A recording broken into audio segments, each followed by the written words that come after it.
After 4 arduous years of collecting animals in the Amazon jungle, Alfred Russel Wallace is finally heading back to England.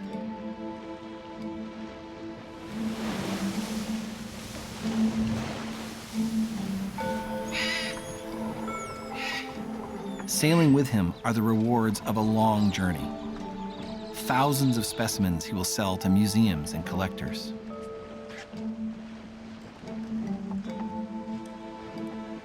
Exhausted from his travels, Wallace is looking forward to the comforts of home.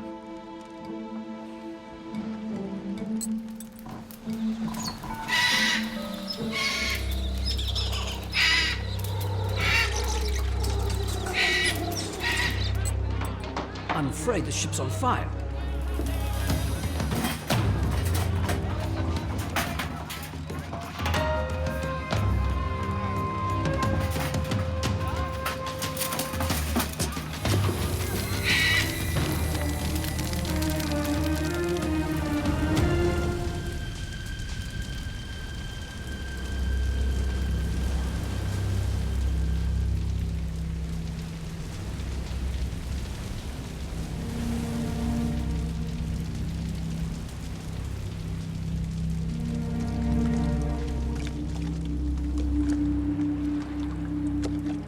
Every one of Wallace's specimens is destroyed.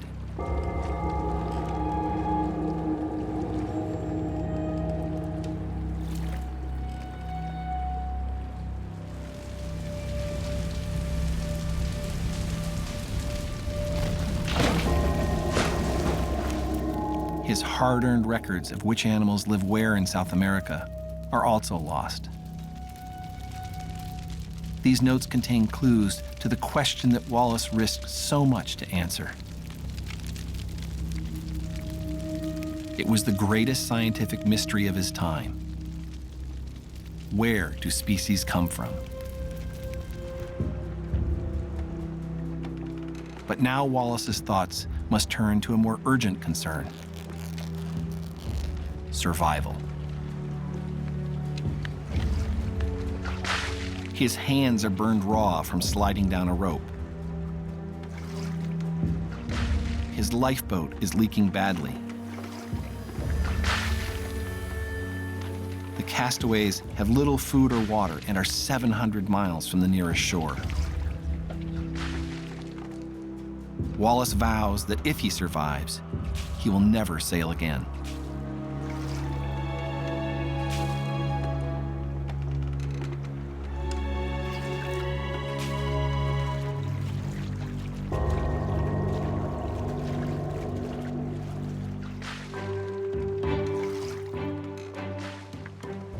This is the story of the search for the origin of species and of the epic adventures of the 2 explorers who found the answer.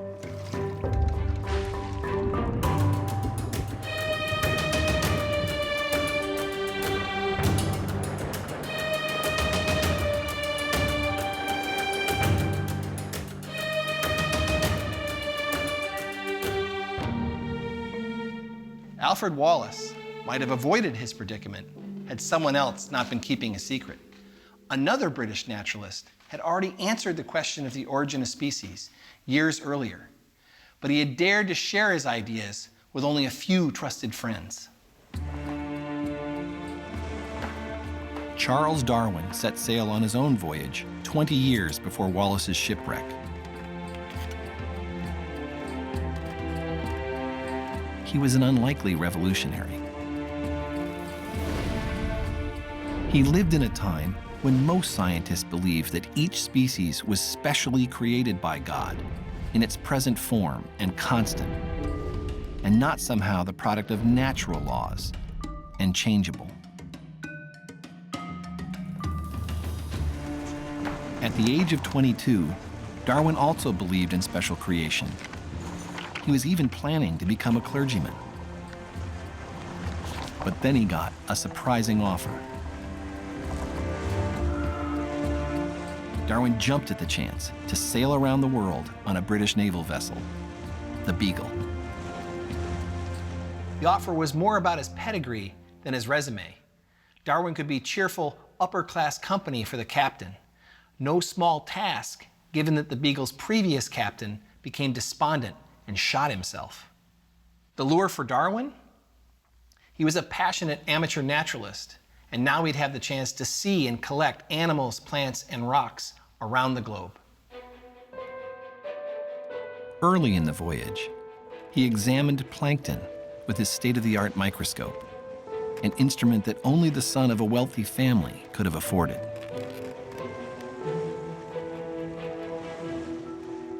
Darwin was perplexed. Why was there so much beauty in the middle of the ocean, where no one was around to enjoy it? Why were these forms created for so little apparent purpose?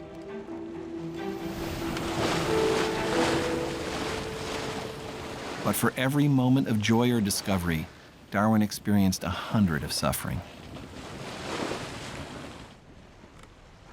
He was often seasick. Not merely queasy, but desperately, violently ill. His adventure came at a high price.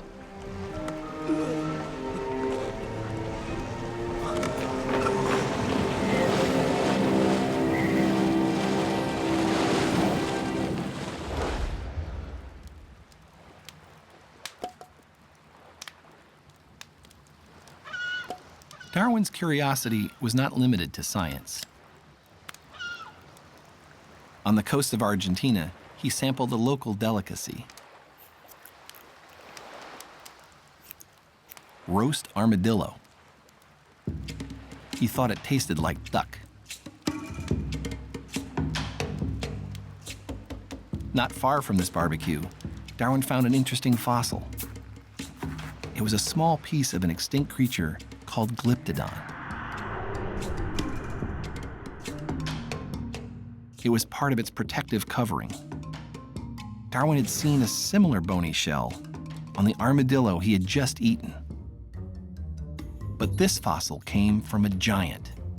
The animal he discovered would have been dinner for 1,000. Darwin found several more fossils nearby, including ground sloths like this one. They were all enormous compared to living species. Darwin would ponder the geological relationship between the extinct and the living. Darwin didn't yet understand why fossils of extinct animals turn up where similar animals live today.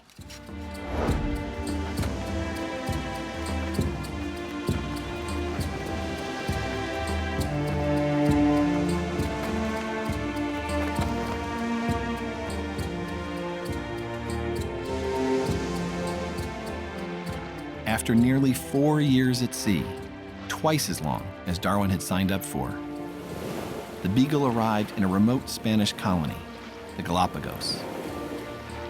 It would have been the dream of most any naturalist to explore these islands.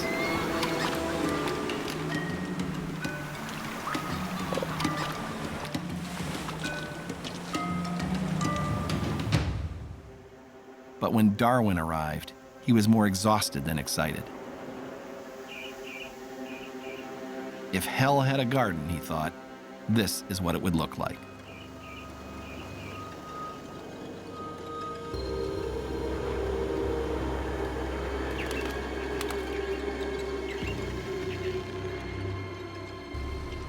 The black volcanic rocks felt as if they'd been baked in an oven. The plants stank. He didn't see a single beautiful flower. The Darwin that arrived here was not the great theorist that we know today. He was a 26-year-old collector, collecting really almost at random any kind of plants, any kind of animals, any kind of rocks. He didn't even know the meaning of what he was collecting until much later.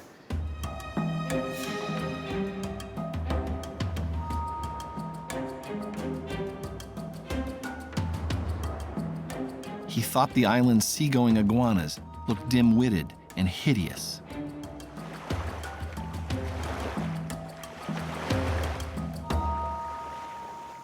But he did like a different Galapagos reptile, the tortoises. He even took a ride on one. You magnificent beast.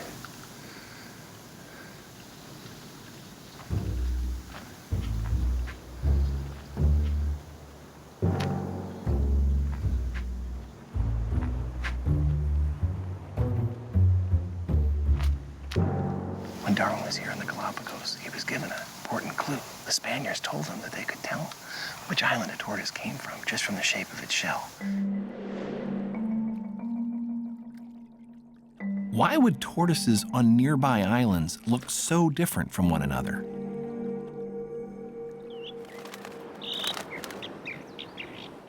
The island's mockingbirds also caught Darwin's attention.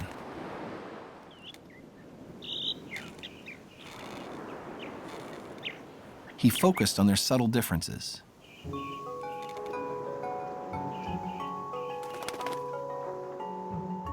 One kind of mockingbird had smudges on its breast. Another had a large dark patch under each eye.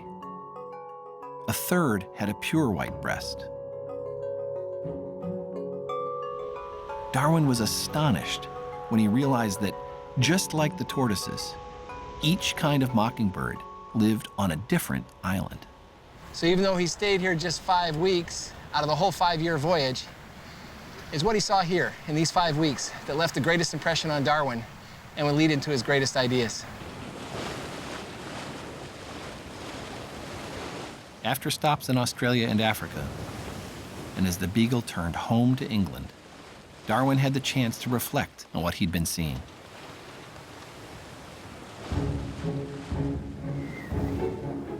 In his cabin, Darwin puzzled over the Galapagos animals. It was remarkable that similar but distinct creatures lived on such nearby islands.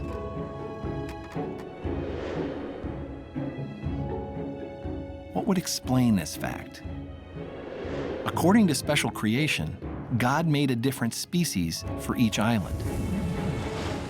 But another possibility occurred to Darwin. Perhaps one species might have come from the mainland and then changed in different ways on different islands.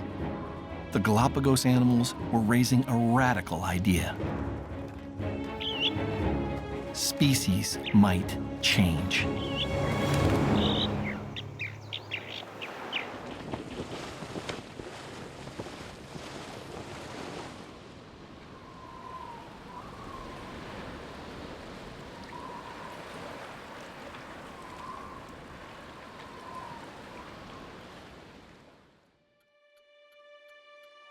After Darwin returned to England, he starts thinking about everything he saw on this 5-year voyage. And he's thinking back to the geology, the fossils, the animals that he'd seen. And he's in this process he calls mental rioting, just letting every thought stream to him until finally he has his big idea. Rioting was the right word. His ideas were doing violence to the established order.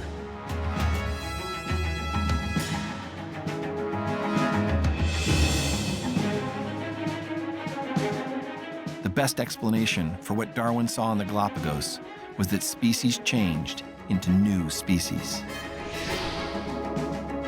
Over time, one kind of mockingbird somehow became 3. Tortoises multiplied into different forms. And what did it mean that armadillos and sloths live today where extinct giant versions once roamed? Maybe, Darwin thought, today's species are descended from older, extinct types. If so, then all species are connected to one another in a family tree. It is a simple, crude sketch, but Darwin's drawing is a radical, new picture of life. Any species can give rise to new and slightly different species. As generations pass, grand species arise, and then great-grand species.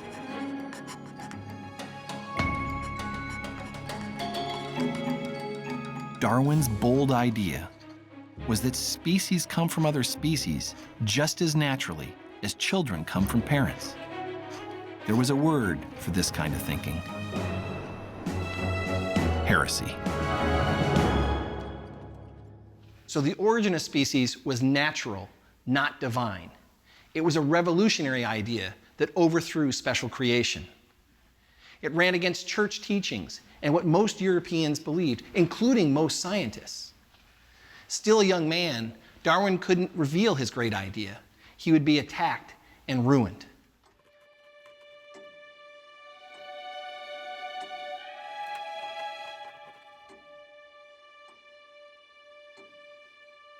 Many years later, Darwin's popular account of his voyage is a big success. He's published 6 books and has become England's most prominent naturalist.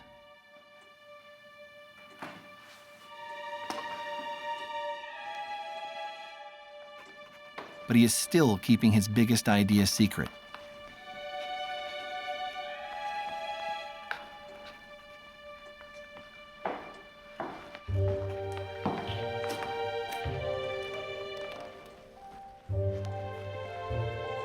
Darwin is gathering yet more evidence for his theory when at a museum Alfred Wallace. he encounters an earnest young man. I've read your work, Voyage of the Beagle. It is excellent and inspiring. Thank you very much. I'm Wallace had survived his ordeal at sea. to do some research. After 10 miserable days in a lifeboat, he had been rescued by a passing ship. Both to my notes before I leave. Wallace and Darwin are meeting for the first time. The two explorers share a great passion for nature, but they are in very different situations. I'm headed to the Malay Archipelago to do some research. Oh, excellent. I'm here Wallace is single.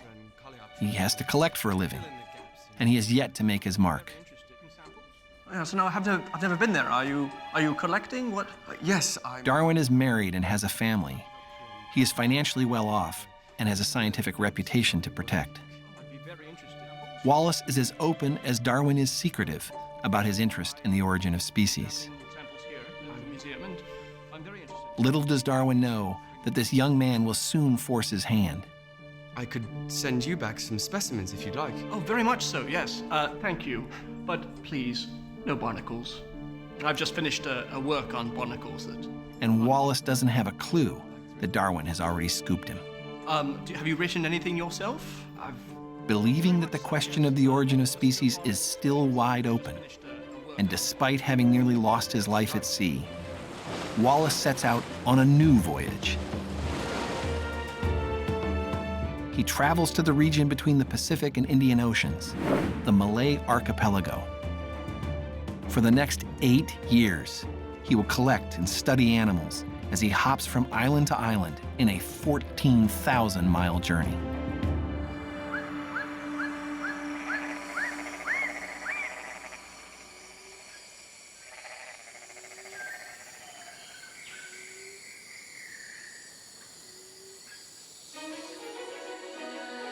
Wallace is captivated by butterflies. His favorite group is called birdwings, after their shape and large size.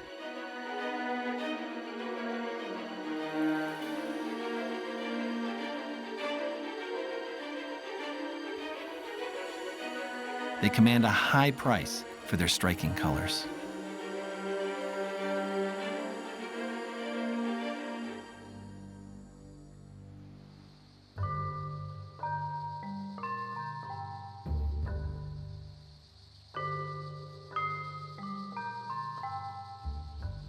He finds birdwing butterflies throughout the archipelago.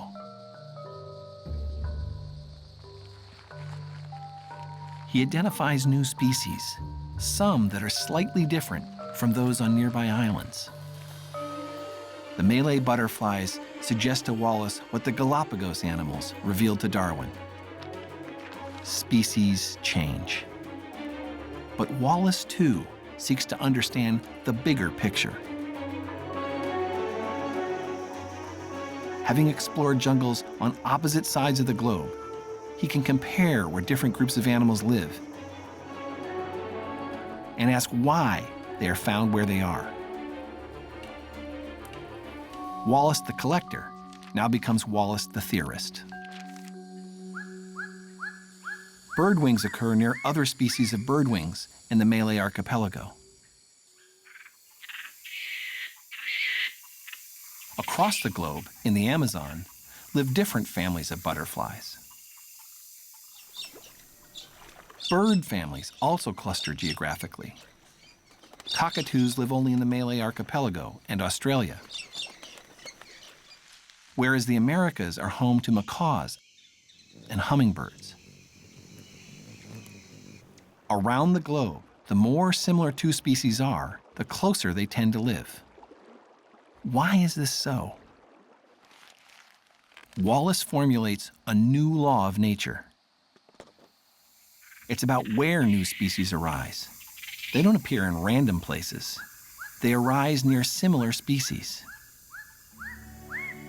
He realizes the profound implication that species are connected to one another, like the branches of a tree. On his own, Wallace arrives at Darwin's still secret tree of life. Wallace finds more evidence that all species are related by considering some intriguing creatures. Manatees are mammals that live entirely in the sea. But inside their flippers are finger bones. Similar, apparently useless bones are inside whale flippers too. If God had created these animals from scratch, wouldn't he have skipped the fingers?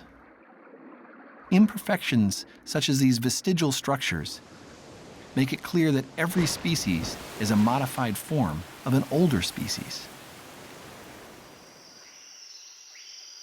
Zigzagging across the Malay archipelago, Wallace gathers critical evidence for his law. On the island of Borneo, he sees monkeys and orangutans. But elsewhere in the archipelago, in New Guinea, the mammals are strikingly different. No monkeys here. Instead, up in the branches are tree kangaroos, marsupials, whose young grow up in pouches. Island by island, Wallace notes which of the two groups of mammals lives there, those with pouches and those without. Animals on the eastern islands resemble those of Australia. Animals to the west, those of Asia. It's as if a line splits the archipelago. It will be dubbed the Wallace Line. Why would God draw a boundary through these islands and put monkeys in the trees on one side and put kangaroos in the trees on the other side? This made no sense. Special creation couldn't explain the line, but Wallace's earlier law could, that species come from pre-existing nearby species. The eastern islands of the Malay archipelago, Wallace surmised, were once connected by land to New Guinea and Australia. So animals like kangaroos could hop on over.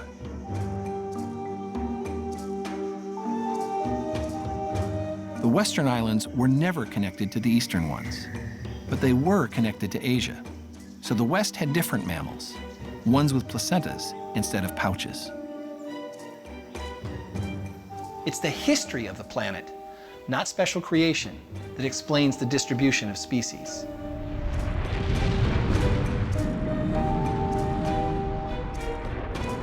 In Wallace's time, geologists understood that natural processes, such as volcanism and erosion, could change the shape of islands and continents.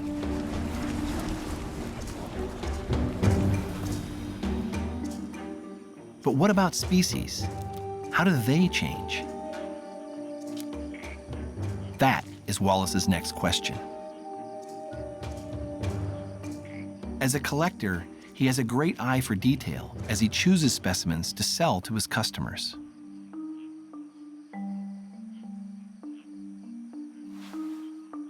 He knows that among all living things, from butterflies to snails, individuals within a given species usually vary in small ways.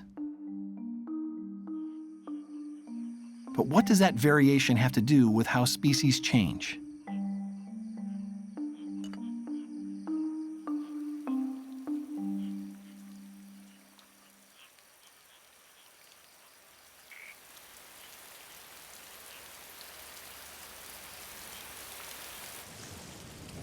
The answer comes to Wallace during a high fever. he must have been thinking about the very real chance that he would die. He recalled the English economist Thomas Malthus, who noted that human populations are held in check by famine, disease, and death. Wallace realized that was even more the case in nature. Without death, any species would quickly overrun Earth. But animal populations tend to hold steady. That's because huge numbers of young die every generation. Two facts now snap together: massive death plus variation.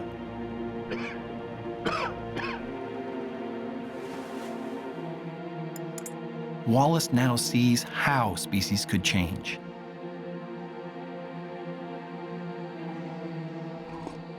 Those individuals with variations that give them even a slight edge will survive, reproduce, and in time outnumber those without the advantage.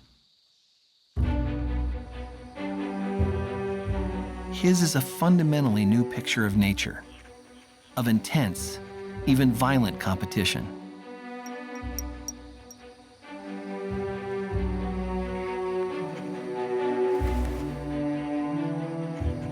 Wallace thinks he might have an important new idea, but he wants a second opinion before publishing.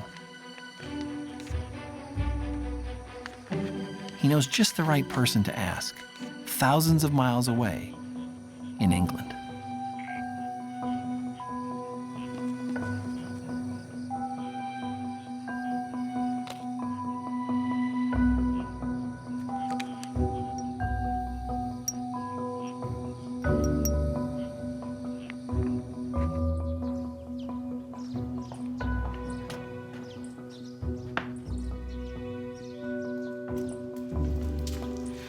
Excuse me, sir.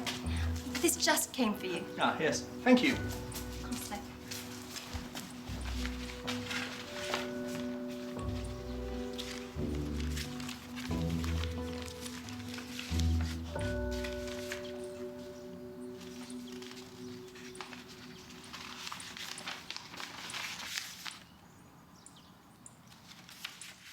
Darwin is shocked. He couldn't have written a better summary of his own theory of how species change. He called it natural selection than what had just arrived from Wallace. How could this happen? Both men had observed slightly different species on nearby islands and concluded that species could change over time. Both had collected huge numbers of specimens and realized that individuals vary within species. And both had witnessed nature up close and realized it was a battlefield with massive casualties. Same fact patterns, same explanation. Great minds think alike. Darwin now worries that he will lose all the credit for his original idea. Darwin turned Wallace's manuscript over to two close colleagues who had been privy to Darwin's ideas on natural selection. They decided that Wallace's manuscript and some excerpts from Darwin should be read aloud together on the same day in London. The idea was to share the credit, although everyone involved, including Wallace, agreed that Darwin got there first. Darwin published his own masterful full-length account in 1859. On the Origin of Species became one of the most influential books ever published. It was an instant sensation that signaled the birth of modern biology. Wallace eventually wrote a book on evolution. He gave it the title Darwinism. Darwin and Wallace, who framed a new view of life driven by competition, did not compete themselves.